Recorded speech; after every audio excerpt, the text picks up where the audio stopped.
Hello students, today we will discuss the title of subject, central idea of subject, importance of the subject in the syllabus and what are the subject objective and outcome. So in previous lecture we have discussed the basic thing about communication, what is the concept of communication, and along with these points we will discuss syllabus also. We will take overall idea about the syllabus, what chapters you have to study, how many chapters are there, what are the points that we have to understand. So all these points we will see one by one. So the first point, it is about title of the subject. So the title of the subject contains two words. First one, it is analog, and second, it is communication. So first we will see what is the concept of analog. So all of us are knowing that there are two types of signal. So basically signal means what? Signal is nothing but it is a graphical representation of any information, or it is the graphical representation of any quantity which is in the varying format. That is the concept of the signal. So usually signals are studied in two domains. First one, it is time domain, and another it is the frequency domain. But in our syllabus, whatever signal analysis we have to consider, that is by considering the signal in the time domain. So in the diagram, if you see analog signal, it is shown. So for analog signal, on x-axis we are taking time, and on y-axis we are taking the voltage. So for digital signal also same thing it is there.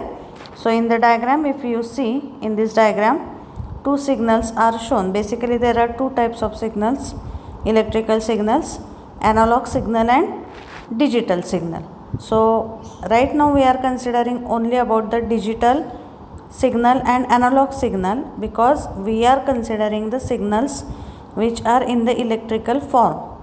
There can be another signals also which are in the non-electrical form. For example, voice is there, computer signal is there. So these are the signals which are in non-electrical form. But for this subject, analog communication and digital communication, we are considering the signals only in the electrical form. So the analog signal is any continuous signal for which the time varying feature of the signal is representation of some other time varying quantity, that is analogous to another time varying signal. So simply speaking, in this diagram if you see, this is the analog signal. So in analog signal, at each point the value of the signal is changing. That value means its time value is also changing and its voltage is also changing. That is the concept of analog signal. So analog signal is nothing but it is continuously changing with respect to time. That's why it is also represented as x in bracket t. So x means x of t is the analog signal, and y in bracket t it is written because t is the time varying, or that x of t it is varying with respect to time. That's why the signals are mostly represented like with respect to time. So there are basically two types of electrical signals. First one, it is analog signal, and another it is the digital signal. Now if you see the analog signal, as we said that at each point the voltage it is changing. So positive half cycle is there and negative half cycle is there. So each point is having different voltage and different time value. But if we consider the digital signal, in that digital signal there are only two values, either 0 or 1. So if you see in this diagram, the two levels are only represented. The positive half cycle, that is representing the level 1, and this negative half cycle, that is representing the level 0. So that is the concept of the digital signal. So with respect to analog communication, we are seeing the term analog signal means the signal which is in the continuous varying nature. That is the meaning of analog signal. And as we discussed right now, signal means what basically? So signal is a function that conveys information about a phenomenon. So it is anything which contains some information, that is called as the signal. So in electronics and telecommunication, it refers to any time varying voltage, current or electromagnetic wave that carries information. So that is the concept of the signal. So there are two types of signal basically, analog and digital. So the second word in the title, it is communication. So in last lecture only we have discussed what is the concept of communication. Still we will repeat it once again. So simple definition of communication is nothing but it is a process of transmitting information or signal or person or object from one point to another point. So it is the process to transfer the information from one point to another. So as we discussed in last lecture, the communication can be in technical form or it can be in the non-technical form. But here in analog communication, we are discussing the technical communication only. So means the analog communication means what? It is a type of communication in which we are transmitting the analog signal through the system. That type of communication, it is called as the analog communication. And when we say the digital communication is nothing but it is a type of communication in which the digital signal, it is transferred from one point to another. So this is the block diagram of general analog communication system. If we see, first one, it is information source that will generate the message signal. Then it is given to the transmitter. So whatever is this transmitter block, in this the processing, it is done on the particular information signal, and the signal is made in more suitable form for the transmission, that is done in the transmitter. Then the output of transmitter is given to the channel. So channel, it is a media through which the information, it is transmitted from transmitter to receiver. That is the concept of channel. Then the output of channel, it is given to the receiver, and last block of this, it is user of information. So in this way, the basic block diagram of communication consists of basically, here if we see, it consists of mainly three parts: transmitter, receiver, and they are connected to each other with the help of the channel. That is the concept of basic block diagram of communication, and this is about title of the subject. So I hope you are clear with. Once again I will repeat the definition. Analog communication means it is a type of communication in which we are transmitting the analog signal from transmitter to the receiver with the help of some channel. That is about title of the subject. So to understand it more better, just we can see what are the applications of analog communication in day-to-day life. That is telephone system, video transmission is there, television system is there, satellite communication is there. So all these are the applications of analog communication. So this is about title of the subject. Next is about central idea of the subject. So to understand the central idea of the subject, we will discuss it chapter wise, what points we are going to see in the syllabus. So there are two things written. First one, it is teaching scheme, and another it is the exam scheme. So exam scheme already we have discussed. ESE, end semester exam, is for 70 marks. In semester exam, ISE, it is for 30 marks. Then term work, that is your internal continuous assessment, that is for 25 marks. And POE exam, it is there for the 25 marks. So these are the your total marks for the subject, and it is 150 marks. Then teaching scheme, if you consider, we are having lectures as 3 hours per week and practical as 2 hours per week. So this is about the teaching scheme of this subject. So now let us discuss the syllabus. So we have 2 sections in this subject and total 6 chapters are there. So for time being we will not discuss all the chapters in detail, just basic idea I will give you, because we are not still clear with the many terms or some concepts, we are very new to that concepts. So just we will discuss the overall idea about the subject. So as I told, there are total 6 chapters, and in that 50 to 60% in that syllabus it is based on the modulation. So one thing I have to tell repeatedly, that modulation is very important concept in analog communication, because 60% of your syllabus that is based on the modulation part. So based on that 3 chapters we are having in our syllabus. So let us discuss chapter wise. First chapter is introduction. So obviously it will be the introductory chapter. In that we have to study introduction of communication. What is the definition of communication? What are elements of a communication system? So what are that 3 elements: transmitter, receiver and channel. That basic elements of communication system we have to consider. Then the next point is baseband and carrier communication. What is the concept of baseband communication and carrier communication, that we have to consider. Then the next is modulation and demodulation, need of modulation, type of modulation. So we have to see the basic concept of modulation here and its overall importance, that we have to study in first chapter.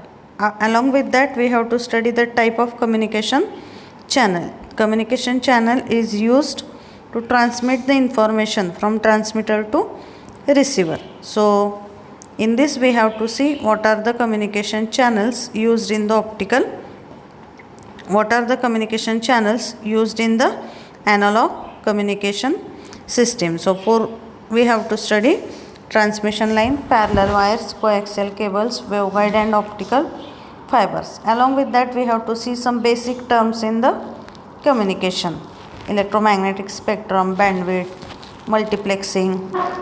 That points we have to consider in first chapter. So we can say it is introductory one. Then the second chapter, it is noise.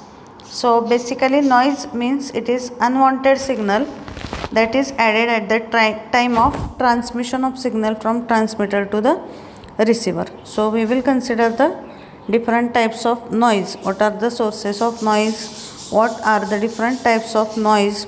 How to minimize the noise? All these points we are going to see in the second chapter.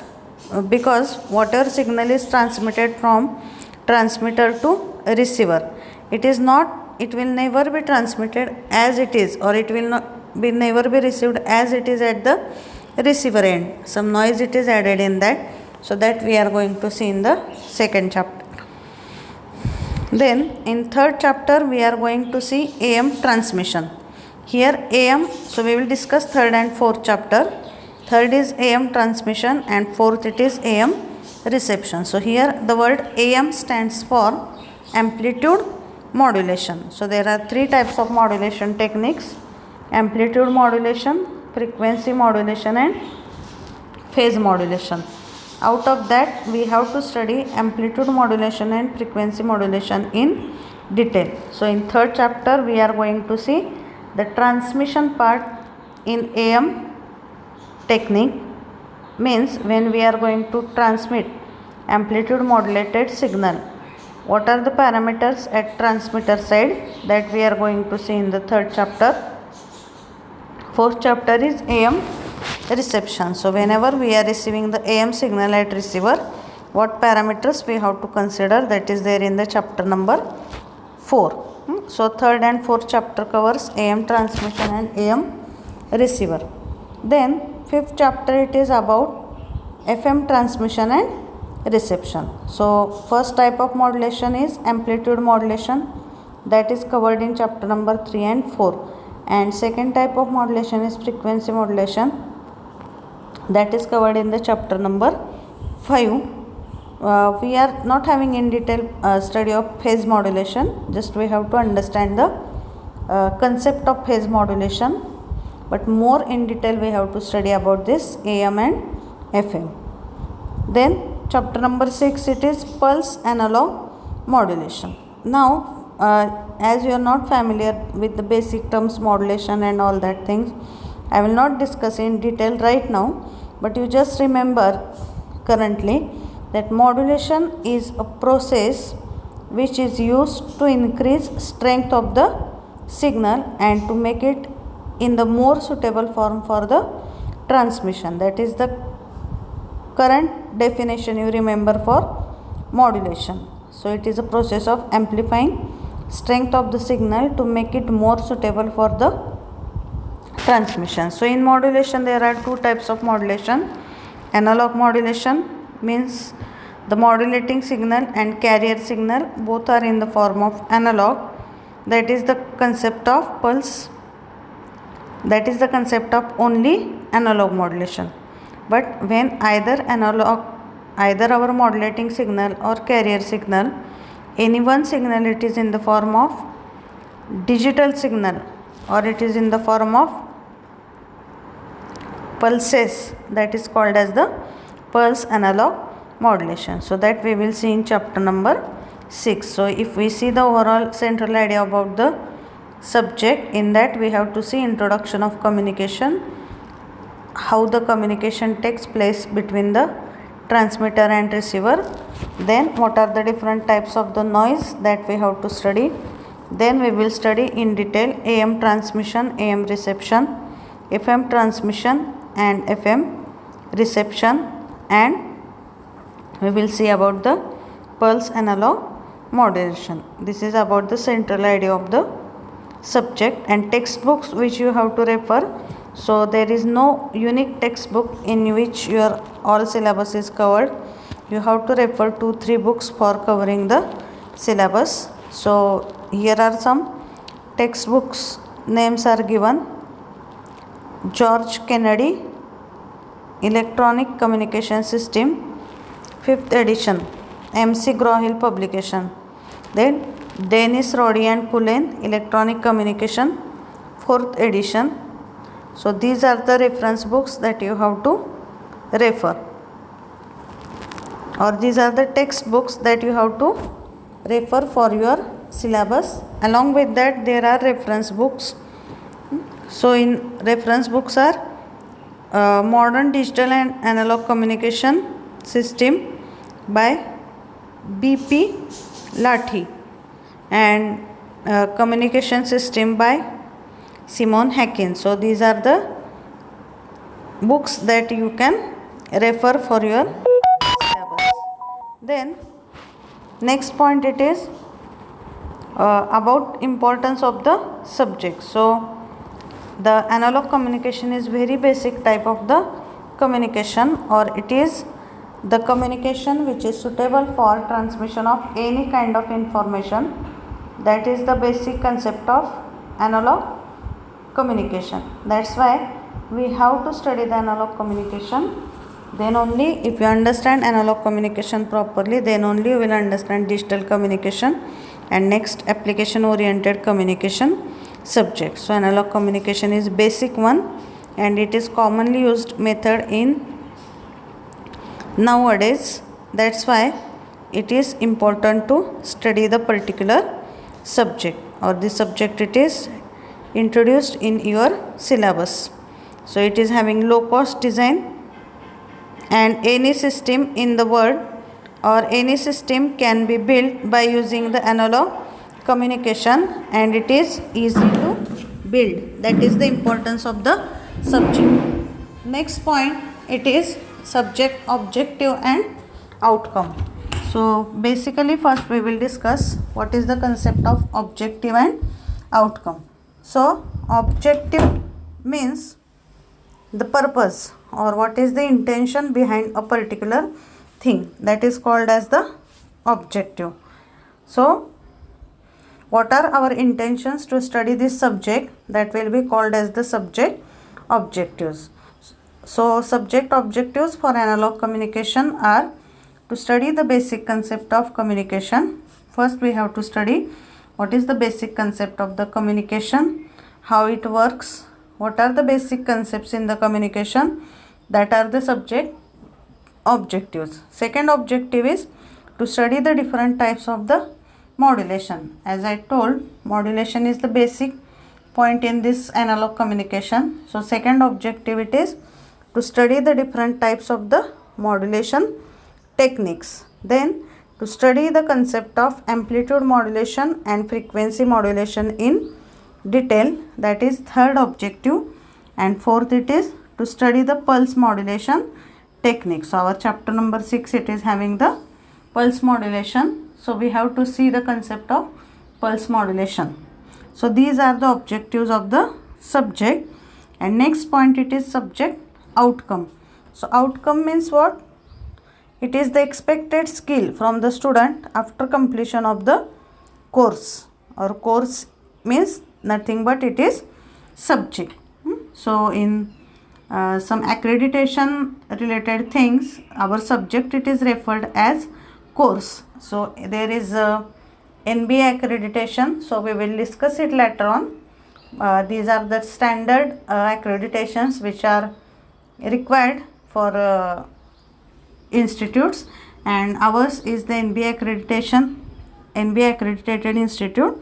So in that our subject it is known by the word as course. That's why instead of subject objective outcome, number of times it is also called as course objective and outcome. So what expected skills are there from the students after completion of this course, that will be our subject outcomes. So outcomes of analog communication are, students should be able, after completion of the course, students should be able to explain the need and types of the modulation. You should be able to explain the need and type of the modulation. Then students should be able to calculate the noise in communication system. So after completion of second chapter, you will be able to calculate the noise in the communication system. Then third objective is illustrate the types of amplitude modulation and demodulation. In third chapter we are going to study the third and fourth chapter. We are going to study AM transmission and reception. After that chapters you will be able to illustrate the types of amplitude modulation and demodulation. Then next is illustrate the types of frequency modulation and demodulation, that you will be able to do after completion of chapter number 5. And next is to use the sampling techniques for analog pulse modulation and demodulation methods. So there is one important concept in communication called as the sampling. Sampling means whatever is the continuous signal. As we discussed, analog signal it is in the continuous form.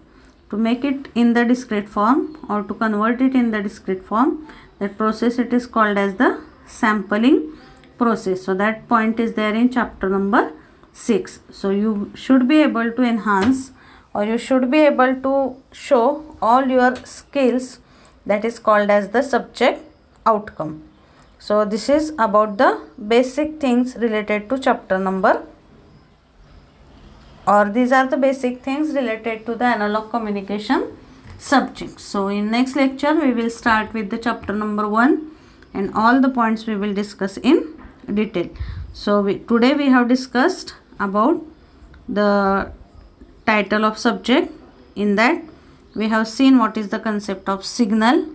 Two types of signals are there, analog signal and digital signal. Analog means it is in the continuous varying form. Digital means it is in the form of 0 and 1. Then analog signal is a type, or analog communication is a type of communication in which the analog signal is transmitted through the channel. That is about title of the subject. Then about central idea of the subject. In that we have discussed the syllabus of analog communication. So total there are 6 chapters, 2 sections. Out of that 3 chapters are based on the AM modulation and FM modulation. Also the first chapter is having 30-40% points related to modulation. So modulation is, we can say it is core of the analog communication, or that is heart of analog communication. Modulation we have to understand properly. Then we have discussed about importance of the subject. Analog communication is basic type of communication. It can be designed with low cost, and any system in the world can be built with the help of the analog communication concept. That's why this subject is important in your syllabus. This is the basic subjects. In previous lecture we have discussed what are communication related subject. So in second year you have to study analog communication in first sem, digital communication in the second semester. So this is basic subject, base of communication. So this subject is important in your syllabus. And then we have discussed the subject, objective and outcome. So what intentions are there behind studying this subject, that are subject objectives, and what expertise or what skills you should be able to demonstrate after completion of this subject, that is called as the subject outcome. So in next lecture we will start with the chapter number 1. Okay, thank you.